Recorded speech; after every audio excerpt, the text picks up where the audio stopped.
know that there's a new caregiver coming on the scene, unfortunately, every single day. And if I were to give a new caregiver some advice, and I'm going to speak specifically to someone who's caring for someone who has some form of dementia, if I were to give you a piece of advice, it would be to do less.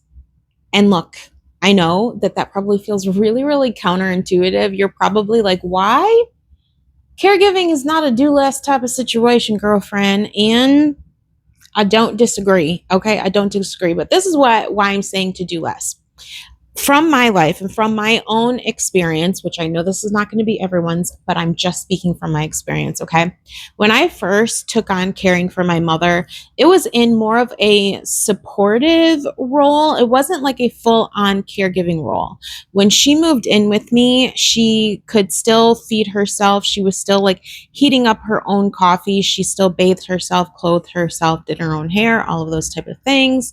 But the things that she really needed assistance with for sure was like financial stuff, like anything that relied on memory and if done wrong could be very detrimental, like financial stuff, managing doctor's appointments, taking, medications and making sure that type of stuff.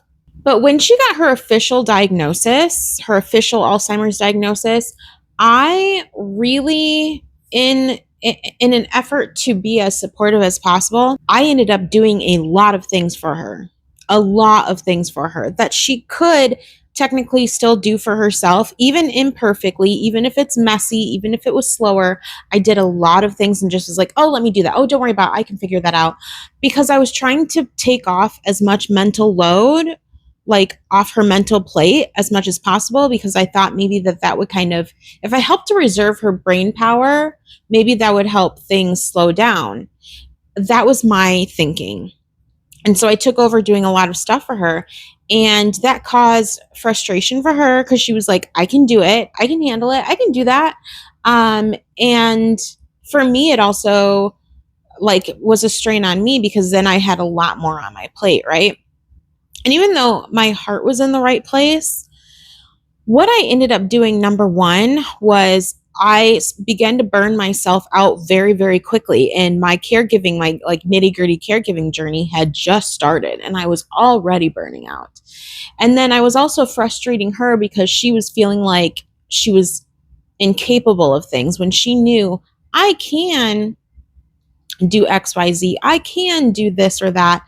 And she could. It's just that like it took her more time. She had to like put the pieces together in her mind more. She needed maybe to be walked through the steps a little bit more. And I just thought, man, that sounds really strenuous. Let me just handle it. In hindsight, I recognize that that is not a practice that really helps support someone's skills that they do have. It doesn't help them to retain the skills that they have, whether imperfectly. It doesn't help their retention to take things away from them, even if you are trying to just help them. The most helpful thing that you can do for them is to let them work things out, be patient with them, be okay and gracious if things take slower, if things are a little bit messier, if steps get placed out of order. The thing is that at least they're still using their brain. They're still using their skills, even in a haphazard kind of way. And that is the best way to support them. To keep them curious, to keep them trying to figure things out, to keep them putting things like pieces together in their mind of keeping like their bodies doing certain actions that they've done almost their entire life. And so that's why I say to do less. It helps to minimize very quick burnout for you because your journey, depending on everyone, is different. But you could be a part of a very long-term journey. And so you don't want to burn out too quick, even if your heart is in the right place. And also it helps to support the skills that your loved one does have for as long as possible, even if it's imperfect, even if it's messy, even if you could do it faster or you could do it better or more efficiently. Do less. Let them be who they are right there. And also give yourself some breathing room to be able to just support them in maybe just watching or helping guide them, but also not to bombard yourself with so many different tasks that you start to feel swallowed up and you haven't even really started yet.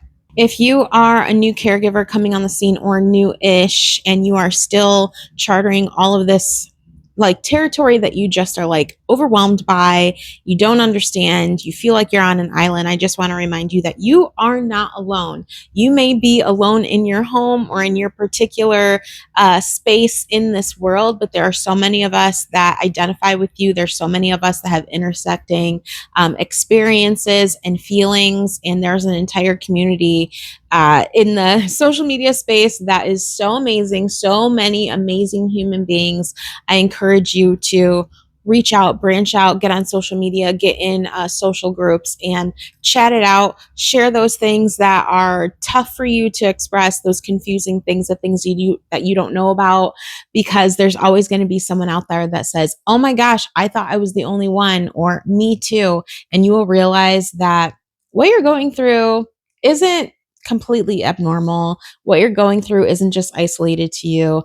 Caregiving is such an intricate, diverse experience, and it's constantly ebbing and flowing. You are going to come up against all kinds of things that you've never experienced before, but there are a bunch of people that are also experiencing a bunch of stuff they've never experienced before. So let's experience it together and navigate it and be okay with being candid with this very expansive, difficult, confusing, wild ride called caregiving.